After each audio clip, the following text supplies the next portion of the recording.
தமிழ் நண்பர்கள் அனைவருக்கும் வணக்கம்.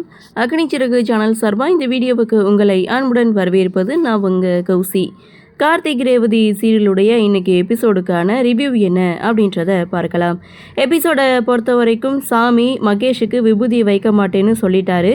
சாமி உக்கிரமாக இருக்குது, நாம் இங்கேருந்து கிளம்பிடலாம் அப்படின்னு சொல்லி ஒட்டுமொத்த குடும்பமும் கோயிலை விட்டு கிளம்புறாங்க.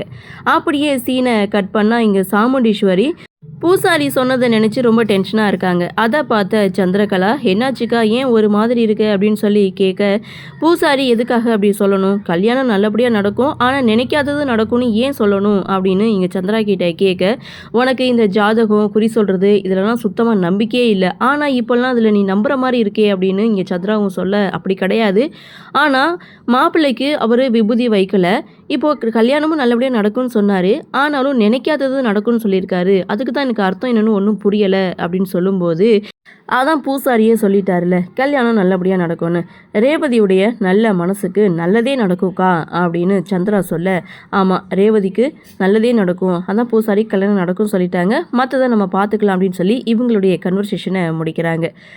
அப்படியே சீனை கட் பண்ணால் மாயா, சந்திரா, சிவனாண்டி இவங்க 3 பேருடைய கன்வர்சேஷன்.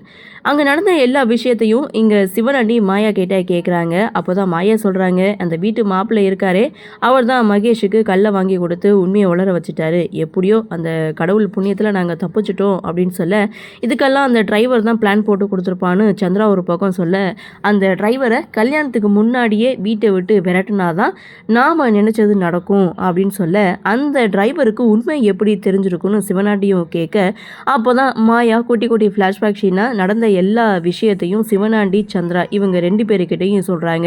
அவன் அந்த அளவுக்கு போயிருக்கானா, கூடிய சீக்கிரம் அவன் இந்த வீட்டை விட்டு வெளியில் அனுப்பணும் அப்படின்ட்டும், நாளைக்கு நலங்கு ஃபங்க்ஷன் இருக்குது, அந்த நலங்கு ஃபங்க்ஷன்லேயே அவன் இந்த வீட்டை விட்டும் இல்லை இந்த ஊரை விட்டே நான் வெளியில் அனுப்பி காமிக்கிறேன்னு இங்கே சிவனாண்டி ஒரு பக்கம் சொல்ல, இவங்க 3 பேருடைய கன்வர்சேஷனை முடிக்கிறாங்க.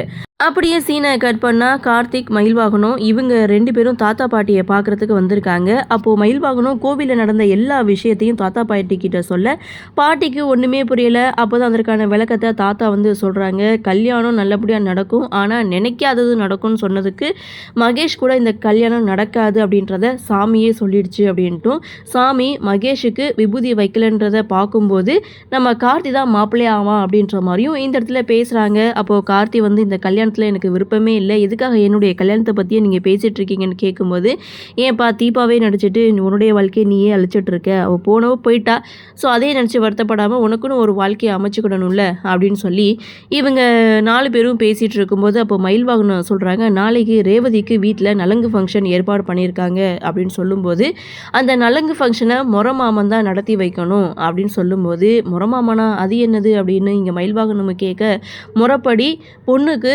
தாய் மாமன் தான் அந்த நலங்கு ஃபங்க்ஷனை சீர்வரிசையோடு செய்து வைக்கணும் அப்படின்னு சொல்லி, பாட்டி ஒரு தட்டில் பழம் அப்புறம் இந்த சீர்வரிசை இதெல்லாம் எடுத்துகிட்டு வந்து, நாளைக்கு எப்படியாவது ரேவதிக்கு நலங்கு ஃபங்க்ஷனை நீ தான் நடத்தி வைக்கணும், அப்படி நீ தான் நடத்தி வச்சு இந்த சீரையும் செய்யணும்னு கார்த்திகிட்ட சொல்ல, கார்த்தி செயின்லாம் போட்டால் பெரிய பிரச்சனையாகும் பாட்டி, அங்கே இருக்கிற பிரச்சனை தெரியாமல் நீங்கள் ஏன் அப்படி பண்ணிகிட்டு இருக்கீங்க, அந்த சந்திரா மேடம் வேற என்னை எப்படா வீட்டை விட்டு துரத்தலான்னு காத்துட்டு இருக்காங்க, அப்படி இருக்கும்போது நீங்கள் இப்படி பண்ணிகிட்டு இருந்தால் நல்லாவா இருக்குது அப்படின்னு கார்த்தி ஒரு பக்கம் சொல்ல, இங்கே கார்த்தியை சீர்வரிசை செய்ய வைக்க வேண்டியது என்னுடைய பொறுப்பு அப்படின்னு சொல்லி அந்த தட்டை வாங்கிக்கிட்டு மயில்வாகனம், கார்த்தி 2 பேரும் வீட்டிலேருந்து கிளம்புறாங்க.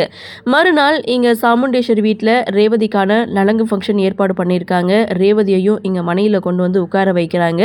அப்போது அங்கே இருக்க ஒரு பாட்டி சொல்கிறாங்க, முறை வந்து தாய்மாமன் தான் செய்யணும், யாராவது இருந்தால் வர சொல்லுங்க அப்படின்னு சொல்ல, தாய்மாமன் யாரும் கிடையாது அப்படின்னு சொல்லும்போது, ஏன் கிடையாது, அதான் இருக்கான்ல அப்படின்னு சொல்லி கார்த்தியை கை காட்ட, யாயா அப்படி என்னை கோத்து விட்ற அப்படின்னு கார்த்தி ஒரு பக்கம் சொல்ல, ரேவதிக்கு தாய்மாமன் முறையா இந்த ராஜா வந்து சீர் செய்வார் அப்படின்னு சொல்ல, அதெல்லாம் ஒன்றும் வேணான்னு சந்திராவும் தடுக்க, அடுத்து எல்லாருமே வந்து நலங்கு வைக்கிறாங்க. ஃபஸ்ட்டு ஸ்டார்ட் பண்ணுறது சாமுண்டீஸ்வரியாக தான் இருக்குது, அடுத்து ஒட்டுமொத்த குடும்பமும் ரேவதிக்கு நலங்கு வச்சு முடிக்கிறாங்க.